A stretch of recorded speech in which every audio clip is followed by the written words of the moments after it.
Mana qozonda yana ham osh pishyapti. Buni sababchilaridan biri bo'lmish do'stimizni o'g'ilchasi sunnat to'y ekan. Mana shef powerimiz, biror nima deng. Assalomu alaykum. Bugun Nargiz to'yxonasiga xizmatdamiz. Inshaalloh soat 6larga oshimiz tayyor bo'ladi. Do'stimizni to'ylari, sunnat to'y qilyapti. Parviz mana ko'rishingiz mumkin. Parviz desam biror nima deng. Faqat shumi? Manaka. Dam olish kunlarimizga har xil nima zakaz bo'yicha bo'lsa, oshmi, qozonto'q, yaxnami, tandirmi, farqi yo'q. Nima ovqat qozonga shu qaynaydigan, nima pishadigan ovqat bo'lsa, qilib beramiz. Bunday aytgan xalq xizmatidasiz aka, to'g'rimi?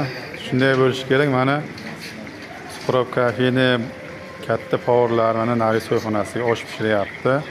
Xizmatdalar. Mana aka, sizga omad. Sizga baraka, malaka.